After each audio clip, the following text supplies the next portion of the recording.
दोस्तों आज के इस लेक्चर में हम सीखने वाले हैं कि कैसे मार्केट के अंदर अभी तक आपने क्या सीखा। अभी तक देखो आपने अभी तक लेक्चर में सिर्फ ये सीखा ना कि मार्केट की प्रोफाइलिंग कैसे की जाती है। मींस मार्केट क्या है, कैसे है, मार्केट को कैसे समझें, मार्केट क्या करता है, चार्ट पैटर्न क्या कहलाते हैं, कैंडलस्टिक पैटर्न क्या कहलाते हैं। तो बहुत सारे लोग हैं यार मार्केट के अंदर प्ले आउट करने वाले। तो क्या सबको मार्केट पैसा बना के दे रहा है? क्या मार्केट सबको रिवार्ड देगा? नहीं दोस्तों, मार्केट के अंदर देखो क्या चीजें काम करती हैं, उसकी एक सीरीज हमने आपके सामने प्रस्तुत किया। उसी सीरीज का आज एक फ्रेश लेक्चर है जीओई। जीओई का सबसे पहले मतलब समझो, इसको कहते हैं गेम ऑफ इफिशियंसी। अब इफिशियंसी का बेसिक मतलब क्या हो गया भाई? हम में से बहुत सारे लोग जानते हैं कि मार्केट के अंदर डिफरेंट डिफरेंट तरीके के ट्रेडर होते हैं।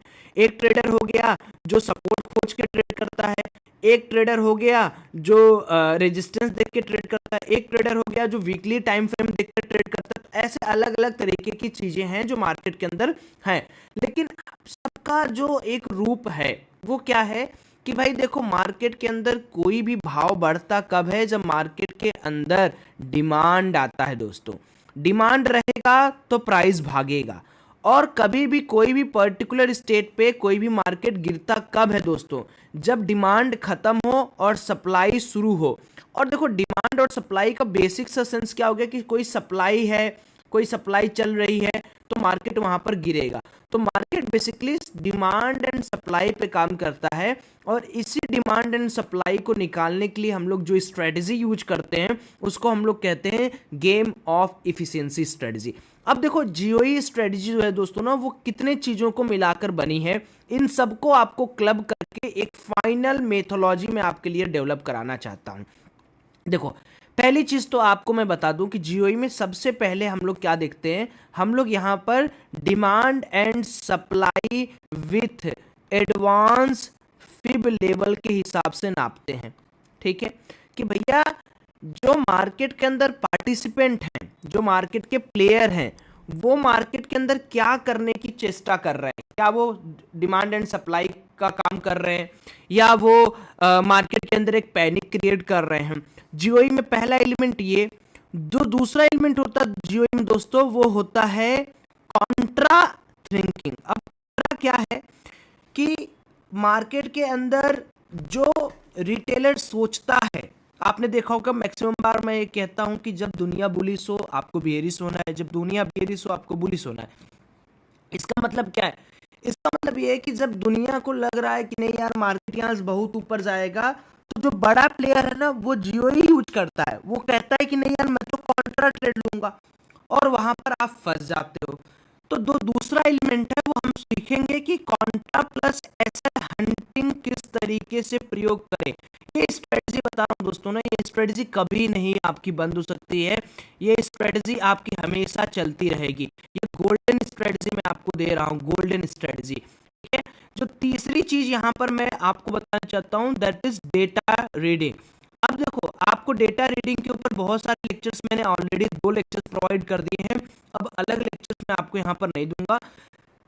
आप जैसे एक इंसान है, समझो आप में से बहुत सारे लोग गलती क्या करते हो वो थोड़ा सा एक बार समझ लो। आप में से बहुत सारे लोगों को लगता है कि यार काश मेरे पास केवल एक स्ट्रेटजी हो, और कोई कह रहे कि 9:15 पर बाई करो, 9:30 पर सेल करो, मैं पैसा बना लूं। दोस्तों एक इंसान LKG UKG 1 2 3 4 5 6 ऐसे करके आगे बढ़ता है। तो कभी ये मत सोचो कि आप सिंपली सिर्फ और सिर्फ फिब लगा के या सिर्फ और सिर्फ न्यूज देखकर काम कर लोगे। पहले तो demand and supply with advance fib सीखेंगे, contra plus SL hunting, data reading, और लास्ट में आ जाता है दोस्तों ग्लोबल डिकोडिंग। ये 4 फैक्टर मिला के मैं आपको ये बात की पूरी गारंटी दे सकता हूं कि आप कम से कम देखते हो दोस्तों कि मैं 4 दिन आपका प्रॉफिट करता हूं तो 1 दिन लॉस रहता है मेरा, 2 दिन प्रॉफिट कर रहा हूं तो 3 दिन कम से कम हो जाता है, 2 दिन कभी प्रॉफिट तो कभी 1 दिन लॉस। तो ऐसा नहीं है कि आप देखते हो कि जो मेरा स्टाइल ऑफ ट्रेडिंग है उसके अंदर लॉस प्रॉफिट एक गेम है, लेकिन ऐसा नहीं है कि मेरा जो एंट्री है और जो मेरा मार्केट का पढ़ने का तरीका है वो कहीं गलत होता है। आपने कई बार इस चीज को विटनेस किया होगा, देखा होगा कि जो एनालिसिस स्टॉक में लगाता हूँ, जो एनालिसिस में कहीं लगाता हूँ, वो काम करता है। तो आज हम लोग जो ये जीओई के बारे में बात करने वाले हैं, इस जीओई के बारे में हम बात करेंगे विथ सम पर्टिकुलर थिंग। और ये जो स्ट्रेटजी हमारी है अभी जो मैं आपको बता रहा हूँ, ये स्ट्रेटजी आपकी रहेगी कमोडिटीज यानी क्रूड ऑयल के लिए, ठीक है। दूसरी स्ट्रेटजी आपकी रहेगी ये अप्लीकेबल बैंक निफ्टी के लिए, और ये रहेगी आपकी फिन निफ्टी के लिए भी, आपकी रहेगी मिड सीपी निफ्टी के लिए भी, निफ्टी के लिए भी रहेगी, और आपकी ये स्ट्रेटजी अप्लाइड होगी आपके सेंसेक्स के लिए भी। तो मतलब कहने का ये है कि हम जितने भी तरीके के इंडेक्स जहां पर मैनिपुलेशन नहीं है, no manipulation equal to GOE, no manipulation equal to GOE strategy. अगर स्टॉक में हमें काम करना होगा दोस्तों ना, तो स्टॉक में आपको पता है ना, स्टॉक में लिक्विडिटी बहुत कम होती है, मैनिपुलेशन हो सकता है। तो इसलिए हम जीओई का जो दूसरा वर्जन है स्टॉक स्पेसिफिक, उसमें कुछ और चीजें देखनी होती है, उसको मैं आपको धीरे धीरे समझाऊंगा बाद में, और आने वाले लेक्चर्स में धीरे धीरे आपको समझ में आएंगे स्टॉक के रिलेटेड क्या करना है, कैसे करना है। अब सबसे बड़ा सवाल ये समझ में आता है कि सौरभ भाई चलो जीओई आपने बता दिया ऐसे वैसे करना है, इसका ये वाला पार्ट हमने देख लिया है, ये वाला पार्ट हमारा हो गया है। अब हमें एक पार्ट ये देखना है, दूसरा पार्ट ये देखना है, और ये चौथा पार्ट देखना है। डेटा रीडिंग के अंदर मैंने आपको सब कुछ समझा दिया है, सब कुछ बता दिया है कि कैसे डेटा रीडिंग होती है, क्या होता है, कितने बजे तक डेटा रीडिंग का काम होता है, प्रीवियस लेक्चर्स देखना। आज हम समझेंगे कि फिर किस तरीके से हमें डिमांड एंड सप्लाई जोन के बारे में बताता है। चलो उसके बारे में समझते हैं। अब इसको समझने से पहले हम जीओई के सबसे पहले पार्ट को यहाँ पर समझना है ना, द फर्स्ट एलिमेंट। जीओई के 4 एलिमेंट है, भूलिएगा मत। इन चारों एलिमेंट का जो पहला एलिमेंट है वो हम पढ़ने वाले हैं। यहाँ पर हम बात करेंगे कि डिमांड सप्लाई जोन कैसे आइडेंटिफाई करें, कैसे, how to identify demand and supply zone, कैसे आइडेंटिफाई करें। उम्मीद करता हूं दोस्तों कि आज का ये लेक्चर ना आपको बहुत मजेदार समझ में आएगा। देखो अब इसके भी कई सारे तरीके, मैं आपको तरीके पर तरीका बताऊंगा, बस आपको जो सुटेबल लगे वो कर लेना। डिमांड एंड सप्लाई जोन कहते किसको है? जहां पर मार्केट गिरता है, गिरने लगा मार्केट, जहां पर मार्केट गिर रहा है उसको हम कह देते हैं सप्लाई जोन, और रेजिस्टेंस जोन, और सेलिंग जोन, ठीक है। ये सेलिंग जोन हो गया। जहां से मार्केट उठता है, मतलब मार्केट गिर रहा है या मार्केट नीचे से चल रहा है उठने लगा, उसको कहते हैं डिमांड जोन, वहां पर हम कहते हैं सपोर्ट और बाइंग जोन। ये हो गया बाइंग जोन, ठीक है। अब जैसे ही हम डिमांड, सपोर्ट, रेजिस्टेंस सब जानते हैं, उसी तरीके से डिमांड एंड सप्लाई और सपोर्ट स्लैश रेजिस्टेंस और सेलिंग स्लैश बाइंग जोन बनाने के लिए कई तरीके की चीज़ें अवेलेबल है मार्केट में। सबसे पहला जो चीज़ है वो है chart history method, chart history method. दूसरा जो तरीका है दोस्तों वो है pivot method, pivot points method, pivot points, इसको मेथड लिखना है। ये हमारा हो गया पिवट पॉइंट्स मेथड। आपको जो उचित लगे आप यूज कर लेना ना, ऐसा कुछ नहीं है कि आपको सिर्फ जो बता रहा हूं वही यूज करना है। तीसरा है जो मैं यूज करता हूं जीओई एडवांस्ड लेवल्स, इससे कैसे निकालें। और जो चौथी चीज दोस्तों मेरे पास है वो है ओआई लेवल्स। अब देखो चार्ट हिस्ट्री और पिवट पॉइंट्स, जीओई और ओआई, 4 तरीके की चीजें आपके पास हैं। अब मैं क्या कहता हूं कि चार्ट हिस्ट्री और जीओई ये दो मैं अप्लाई करता हूं personal, this is my personal favourite, ठीक है, this is my personal favourite. But in case जैसे कभी कभार क्या होता है दोस्तों कि मार्केट के अंदर जब मार्केट टॉप पर रहता है, हाई पर रहता है, तो मार्केट के अंदर पिवट पॉइंट्स यूज करना पड़ता है नेक्स्ट टारगेट के लिए। क्योंकि जैसे आप जीओई लगाओगे या चार्ट हिस्ट्री रीड करोगे, मान लो कि ये आपका चार्ट है, ठीक है, यहाँ पर कहीं, तो आप बता पाओगे कि यहाँ रेजिस्टेंस, यहाँ सपोर्ट है, यहाँ, लेकिन मान लो मार्केट यहाँ पर कहीं है, उसके आगे तो आपको कोई हिस्ट्री है ही नहीं कि मार्केट के अंदर पार्टिसिपेंट्स का मूव ऑन कैसे, तो यहाँ पर आप कंफ्यूज हो जाओगे। So in this case when market is at top where no any previous history can be plotted, so we can use pivot points method and the OI levels are super important levels। यहाँ पर आप ये देख सकते हो कि किस particular strike point पर मार्केट के अंदर लोग बुलिश हैं, लोग बेरिश हैं। इसको हम चार भाग में फिर से 1.1, 1.2, 1.3 एंड 1.4। अब सबसे पहले हम लोग चार्ट हिस्ट्री के मेथड को पढ़ेंगे कि चार्ट हिस्ट्री मेथड क्या है, फिर दूसरा हम लोग पढ़ेंगे पिवट पॉइंट्स मेथड, तीसरा हम लोग पढ़ेंगे जीओई एडवांस लेवल और चौथा हमारा हो जाएगा ओआई लेवल्स। तो क्या स्टार्ट करें दोस्तों, पहला चार्ट हिस्ट्री मेथड से कैसे डिमांड एंड सप्लाई ड्रॉ करें। तो दोस्तों देखिए, हम लोग सबसे पहले क्या करते हैं कि फर्स्ट वाले चीज़ को एनालाइज करते हैं कि भैया चार्ट हिस्ट्री क्या होती है और चार्ट हिस्ट्री के बेसिस पे हम सपोर्ट रेजिस्टेंस या डिमांड कैसे अप्लाई करते हैं। अब देखो, इसके ऊपर ना बड़ी सारी कहानियां हैं, जिन कहानियों को आपको समझना बहुत इंपॉर्टेंट है। कहानियों में बहुत सारी कहानियां हैं। कई लोग कहते हैं कि हम 1 मिनट 5 मिनट में टाइम फ्रेम में हम सपोर्ट रेजिस्टेंस ढूंढेंगे, लेकिन मेरा ये मानना है कि टाइम फ्रेम जो होता है दोस्तों ना, वो डायरेक्टली प्रोपोर्शनल होता है कि कंडीशन प्रोबेबिलिटी आपकी कितनी मेट होगी। अब जैसे एग्जांपल के तौर पे मैं आपको बताना चाहूँगा कि जैसे मान लो ये कोई चार्ट पैटर्न है, सपोज करो ये चार्ट पैटर्न है, ये 3 मिनट का चार्ट पैटर्न है, ठीक है। और मान लो ये कोई चार्ट पैटर्न है दोस्तों, ये 30 दिन का चार्ट पैटर्न है, 30 डेज का। अब मान लो कि कोई लोग यहाँ पर कहेगा कि सौरभ भाई यहाँ पर मार्केट ना एक एक्यूमुलेशन फेज में है। मान लो हमने बात किया था ना कि फेज कैसे होता मार्केट के अंदर, ये कहेगा कोई कि ये एक्यूमुलेशन फेज में था मार्केट और मार्केट यहाँ से ब्रेकआउट देके मार्केट ऊपर आया, ये ब्रेकआउट फेज हुआ मार्केट के यहाँ से। लेकिन हो सकता है कि 3 मिनट वाला 2 रुपये यहाँ पर उसको मिल रहे हो, अगले ही दाम पे मार्केट ऐसे ही फॉल कर जाए, ठीक है। क्यों? क्योंकि ये जो फेज है वो 3 मिनट के टाइम फ्रेम पे है। लेकिन अगर कोई ये बोले कि यार ये देखो 30 दिन के टाइम फ्रेम पे मार्केट खूब अच्छे से एक्यूमुलेट कर रहा है, यानी लॉन्गर टाइम फ्रेम है, यहाँ पर जो ब्रेकआउट होगा दोस्तों ना, वो सस्टेनेबल ब्रेकआउट होने की कंडीशन, ऐसा नहीं कि इसमें कंडीशन है ही नहीं। मैं ये कह रहा हूँ कि इसकी प्रोबेबिलिटी मान लो P1 है और इसकी प्रोबेबिलिटी ऑफ सस्टेनेबिलिटी मान लो P2 है, तो P1 हमेशा लेस देन होगा P2 से। मैं बात करूँ प्रोबेबिलिटी ऑफ सस्टेनेबिलिटी पर, क्यों?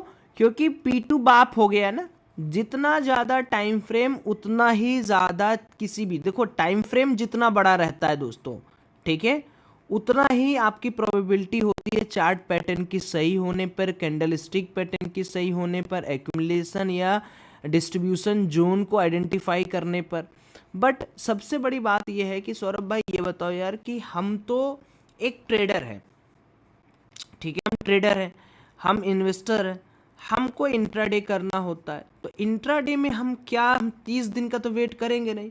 उसीलिए मैं कह रहा हूँ कि no need to wait for 30 days, you just need to draw some chart, some line, some support resistance, some demand and supply zone by looking the longer time frame. This is the main conclusion जो मैं आपको देना चाह रहा हूँ कि भैया मैं आपको मना नहीं कर रहा हूँ कि नहीं आप मार्केट के अंदर ऐसे करो वैसे करो ये करो, मैं कह रहा हूँ बस आप टाइम फ्रेम बड़ा करके बना लो और अगले दिन आप अपना काम जो है उस टाइम फ्रेम के हिसाब से करो। तो अब इसमें सवाल ये उत्पन्न होता है कि कैसे करें, मतलब इसका कोई लॉजिक है, कैसे है, कैसे आइडेंटिफाई करें, सिखाओ। तो हम इसको ना चार्ट पर जाकर ही सीख सकते हैं अच्छी तरीके से। तो ट्रेडिंग व्यू पैनल है, ट्रेडिंग व्यू पैनल सब लोग यूज करना जानते होंगे जहाँ तक मुझे लगता है। मैं यहाँ पर एक नॉर्मल सा चार्ट यहाँ पर ओपन कर दे रहा हूँ, यहाँ पर एक न्यू लेआउट कर दे रहा हूँ सो दैट आप लोग को एकदम नया नया चार्ट दिखे। तो जैसे ये बैंक निफ्टी का चार्ट है, ठीक है, तो बैंक निफ्टी के चार्ट में मैं सबसे पहले सब कुछ हटा दे रहा हूँ, एकदम प्योर आपको चार्ट दिख रहा होगा। अब यहाँ पर थोड़ा सा ये समझ लो कि ट्रेडिंग व्यू के अंदर जो लोग काम करते हैं उनके लिए सबसे इम्पॉर्टेंट क्या है कि ट्रेडिंग व्यू को समझना, कि ट्रेडिंग व्यू कैसे काम करता है, ट्रेडिंग व्यू के अंदर क्या क्या चीज़ें हैं। क्योंकि हमारा कोर्स देखो बहुत बिगिनर से है, तो हम थोड़ा सा इंट्रोडक्शन इसी क्लास में हम क्या देंगे कि भैया ट्रेडिंग व्यू आप सीख जाओ क्या होता है, कैसे होता है। तो ट्रेडिंग व्यू को सीखने से पहले कुछ चीज़ें ध्यान में रखिएगा कि ट्रेडिंग व्यू के अंदर क्या क्या चीज़ें होता है, कैसे कैसे हम यूज करते हैं। तो देखो सबसे पहला ये जो है ये होता है स्क्रिप्ट, ठीक है, इसको हम लोग कहते हैं स्क्रिप्ट। स्क्रिप्ट का मतलब क्या हो गया कि आप इसके अंदर कुछ भी सर्च कर सकते हो, बैंक निफ्टी कुछ भी डालोगे ये सर्च हो जाएगा। ये होता है कंपेयर ऑफ चार्ट, आप अगर कंपेयर करना चाह रहे हैं किसी चार्ट को तो कंपेयर ऑफ चार्ट यहाँ से शुरू होता है। अगर आप इसमें एक चार्ट और डाल देंगे तो वो इसके साथ लाइन चार्ट के रूप में आ जाएगा, आपको दिखेगा कि बैंक निफ्टी के मूवमेंट के साथ साथ ये पर्टिकुलर चार्ट कैसे मूव कर रहा है। अभी हम लोग उसको भी देख लेंगे। दूसरी जो हमारी चीज़ है दोस्तों यहाँ पर वो है, देखोगे वेट, ये जो हमारी चीज़ है इसको हम कहते हैं टाइम फ्रेम। ठीक है, this is our time frame. Time frame में आप कोई भी टाइम फ्रेम चूज कर लो, कैसे भी करके आपका काम हो जाएगा। This is what, this is candlestick pattern. अभी इसका बहुत आगे चल के काम आने वाला, अपने लेक्चर में याद रखिएगा। ये जो है ना, ये अभी आपको दिख रहा होगा जापानीज कैंडलस्टिक, अभी आगे चल के हमें बहुत काम आएगा। हम जब यहाँ पर लाइन चार्ट करेंगे तब यहाँ पर इंडिकेटर लगा सकते हो। ये आपका टेम्पलेट चेंजिंग के लिए हो गया। ये अलर्ट लगते हैं, यहाँ से आप चार्ट रिप्ले कर सकते हो। ये चार्ट के लिए लिस्टिंग होती है, ये चार्ट के न्यूमेरिकल लेवल्स होते हैं, ये चार्ट के तरीके होते हैं, ये डिलीट होता है, ये मैग्नेट होता है, ये लिंक होता है, ये स्केल होता है। यहाँ पर आप डिफरेंट इमोजीज, यहाँ पर टेक्स्ट, यहाँ पर राइटिंग टूल्स, यहाँ पर डिफरेंट तरीके के और टूल्स, यहाँ पर फिप टूल, ये पॉइंटर्स किस तरीके से आप रखना चाहते हो।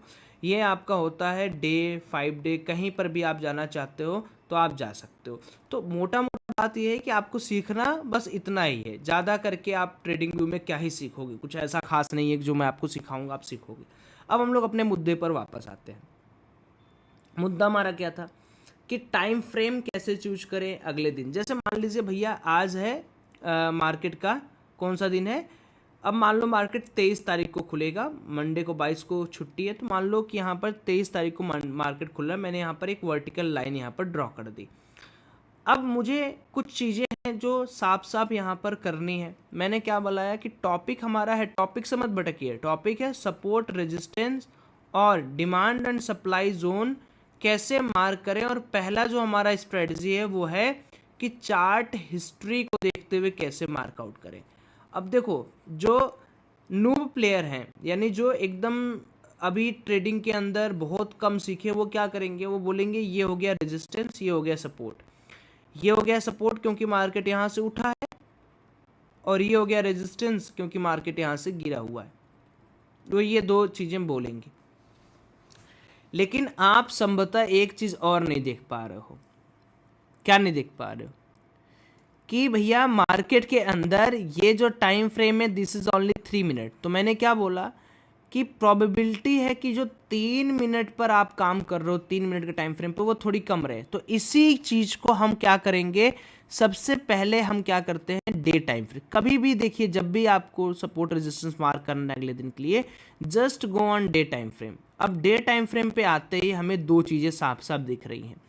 साफ साफ क्या दिख रही है दोस्तों, आप मेरे साथ देखने की कोशिश करो और चार्ट को ध्यान से अंडरस्टैंड करने की कोशिश करो। भी बहुत आराम आराम से चलना है आपको। इसको मैं पहले लाइन हटा देता हूँ।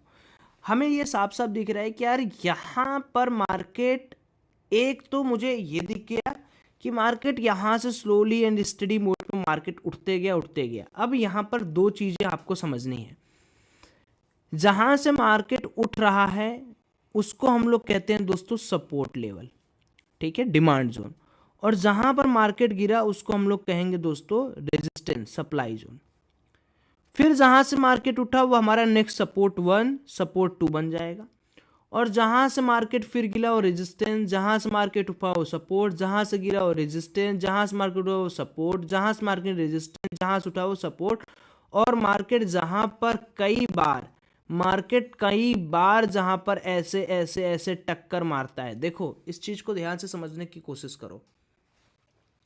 रियल लाइफ में क्या होता है, आपका ये दीवार है, ठीक है, एक बार आप दीवार से लड़के वापस आ गए, फिर दूसरी बार दीवार से लड़े फिर भी वापस आ गए, तीसरी बार लड़े फिर भी वापस आ गए। तो दिमाग में आपके क्या आता है कि भैया बार बार यहाँ पर हम लड़ रहे हैं, कहीं ये दीवार अंबुजा सीमेंट से तो नहीं बनी है, टूट ही नहीं रही है। तो इसका मतलब कि मार्केट जहां पर बार बार टकराव लेते लेते मार्केट नीचे आ रहा है, वो स्ट्रॉन्ग रेजिस्टेंस बन चुका है, यानी वो दीवार मजबूत है। देखो जनरली क्या होता है, कोई भी रेजिस्टेंस लेवल है, अगर मान लो एक बार टकराव दूसरी बार टूट गया तो ये एक नॉर्मल रेजिस्टेंस है, छोटा मोटा रेजिस्टेंस है। रेजिस्टेंस का मतलब क्या पता है कि सेलर का पावर, जो बिकौली कर रहे हैं मार्केट में, उनका पावर कैसा है।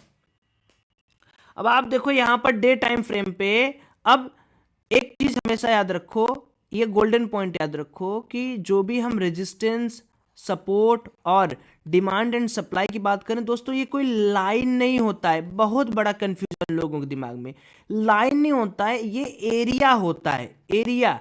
ऐसा नहीं है कि एकदम कोई लिखा हुआ है कि 48,636 है, इसके ऊपर नहीं, इसके नीचे से ही मार्केट गिरने लगेगा, नहीं। एरिया, जैसे मान लो आपने ये देख पा रहे होगे कि भाई ये जो एरिया है, इस एरिया के अंदर मार्केट बार बार रेजिस्टेंस ले रहा है, ये एरिया इतना बड़ा है, ठीक है। इस एरिया में हमने क्या किया, एक लाइन ड्रॉ कर दिया और रेजिस्टेंस का नाम दे दिया। जरूरी थोड़ी है कि मार्केट आज यहां है तो कल यहां नहीं जा सकता। एरिया का मतलब है कि मार्केट कहां बार बार रेजिस्टेंस फेस कर रहा है, क्योंकि डे टाइम फ्रेम पे आप हो। तो आप समझ पा रहे हो कि यार ये एक स्ट्रॉन्ग रेजिस्टेंस जोन बन चुका है, अभी के धारणा के हिसाब से कि ये एक स्ट्रॉन्ग रेजिस्टेंस जोन बन चुका है। तो अगर ये स्ट्रॉन्ग रेजिस्टेंस जोन है तो हमारा जो पहला लेवल हो गया वो ये मार्कआउट हो गया। अब देखो समस्या क्या है, मैं आपको बताता हूं। जब कभी स्ट्रॉन्ग रेजिस्टेंस है, यानी स्ट्रॉन्ग सेलर बैठे हैं, तो स्ट्रॉन्ग रेजिस्टेंस टूटने के बाद मार्केट कई दिन तक बुल ट्रेंड में रहता है, बुल रन में रहता है। ये सीक्रेट है, क्योंकि बार बार बार बार बार बार आप किसी को हरा रहे हो, हरा रहे हो, हरा रहे हो, हरा रहे हो, एक बार वो आपको हरा देगा, वो चौड़ में रहेगा 10-20 दिन। वही सेम काम यहां पर हुआ था। जब मार्केट नीचे से इस पर्टिकुलर, अभी पीछे जाओगे तो बहुत सारा मार्केट गिरा हुआ है, तब मार्केट देखो कितने दिन तक बुल रन में था। और वही सेम काम स्ट्रॉन्ग सपोर्ट के साथ भी होता है, कि अगर कई बार मार्केट स्ट्रॉन्ग सपोर्ट को तोड़ा तो कई दिन तक बियर रन में रहता है, यानी बियरिश मूवमेंट कंटिन्यू रहता है। तो हमने क्या करना है, हमें डे टाइम फ्रेम पे इस सारी चीजों को जो हमने आपको बताया ना, उनको आपको नोटिस में रखना है। जो जो मैं आपको बता रहा हूं उसको नोटिस में रखना है। तो सबसे पहला कहा, आपने एक एरिया ये मार्क कर दिया, और आपने क्या करना है, एक एरिया ये मार्क कर देना है, ठीक है। ये भी तो सपोर्ट है, देखो मार्केट गिर रहा है, उठ रहा है, जो आपके नज़दीक हो, ठीक है, जो आपके नज़दीक हो उसको आपको मार्क आउट कर देना है। इसको सपोर्ट को मैं ग्रीन लाइन दे दिया। और फिर अभी जल्दी में हाल फिलहाल में मार्केट गिरा था, ये वाला लेवल, इसको भी हम मार्क कर देंगे, ये छोटा सपोर्ट हो गया। अब वापस आ जाओ। अब आप देखोगे कि मार्केट के अंदर मार्केट अच्छे खासे रैली में था, अच्छा खासा मार्केट ऊपर जा रहा था, ऊपर जा रहा था, ऊपर जा रहा था। एक दिन एचडीएफसी के रिजल्ट की वजह से मार्केट इतना करेक्ट हो जाता है, इतना, यानी 48,636 से लेके मार्केट 2000 पॉइंट के आसपास का करेक्शन एक ही दिन में कर देता है। और अभी मार्केट थोड़ा 2-3 दिन में 200-400 पॉइंट रिकवर हुआ है। लेकिन समस्या क्या है, समस्या यह है कि हमें देखना क्या है कि मार्केट के अंदर ये जो सपोर्ट है, उसके ऊपर सपोर्ट, उसके ऊपर सपोर्ट, कोई भी कैंडल का जैसे लो जो है वो सपोर्ट की तरह काम करेगा, हाई जो है रेजिस्टेंस की तरह काम करेगा, क्योंकि आप डे टाइम फ्रेम पे हो। डे टाइम फ्रेम पे सबसे पहले आप कैंडल्स के लो और हाई को मार्क करो। तो मैं यहाँ पर मार्क करना स्टार्ट करता हूँ। मैं सबसे पहले तो ये वाला हो ही गया, इस जो प्रीवियस आज का कैंडल उसका ये हो गया मेरा सपोर्ट लाइन, और ये अपर साइड का जो रेजिस्टेंस है ये एक रेजिस्टेंस हो गया, और अगले वाले कैंडल का रेजिस्टेंस ये हो गया। अब आप देखो, दो चीज़ें आपको समझा रहा हूँ मैं, ध्यान से समझिए। ये हो गया और ये हो गया, ठीक है। अब ये क्या कह रहा है, ये कह रहा है कि भाई सौरभ देख, मार्केट कहीं यहाँ बंद हुआ है, और पिछले कुछ दिनों में सेलर्स ने इस एरिया के आसपास मार्केट को शॉर्ट किया है, यानी मार्केट को सेल किया है। तो प्रोबेबिलिटी ये है कि अगर मान लो कल मार्केट फ्लैट खुले 23 तारीख को, या जब भी आप मार्केट को देखिए, और मार्केट अगर 46,240 के लेवल को क्रॉस नहीं करता है, तो हो सकती है कि एक सेलिंग और तुम्हें देखने को मिल जाए। ये मैं नहीं कह रहा हूँ, ये मैं थोड़ी बोल रहा हूँ, ये मैं थोड़ी बोल रहा हूँ, ये तो चार्ट बोल रहा है आपको। और ये अगर 46,240 को क्रॉस कर दिया तो मार्केट के अंदर एक हो सकता है मैसिव शॉर्ट कवरिंग आ जाए, क्योंकि लोग परेशान थे, सेलर यहाँ पर हावी हो रहे हैं, लेकिन लोग परेशान थे, हो सकता है मैसिव शॉर्ट कवरिंग आ जाए ऊपर की तरफ। अभी ये सब जो शॉर्ट कवरिंग वगैरह वर्ड है, ये सब आपके लिए नए होंगे, तो इन सबको भी आप थोड़ी धीरे धीरे मैं आपको सब सिखा दूंगा, पहले ये समझने की कोशिश करिए।